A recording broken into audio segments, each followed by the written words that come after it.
The revelations about the National Security Agency's widespread surveillance programs of phone and internet records caused a huge public outcry. But when the government wants to actually listen in on phone calls, it comes with a high price tag. While online data is very cheap for now, according to an Associated Press investigation, phone surveillance has become a multi-million-dollar business, and costs are expected to grow. What we found was that pretty much every company, with the exception of Facebook, charges the government to access your data. The average law enforcement telephone wiretap costs the government more than $50,000, with big federal cases running as much as $2.9 million.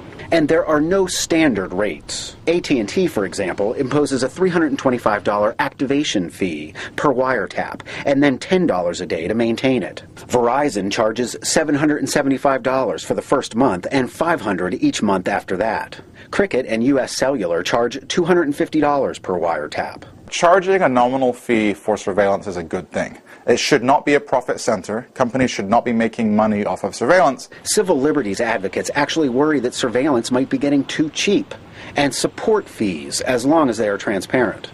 It means that the person who's making the request, whether it's a police officer or an FBI agent, has to ask their boss for permission because they're going to hit the department's budget. And it also creates a paper trail that advocates can later obtain through FOIA requests. But attorney John Balistrieri argues the carriers are overcharging the government. He's part of a legal team suing on behalf of the FBI and several local police forces to get money back. It used to be labor-intensive for a telecom to authorize a wiretap, but everything we know now leads us to believe it takes nothing more than a flip of a switch after they receive a court-authorized wiretap order. The telephone companies say the fees are needed to cover the huge volume of requests. AT&T says it has 100 employees dedicated to reviewing and handing over data. Verizon says 70 employees work around the clock to handle the 250,000 requests it gets each year.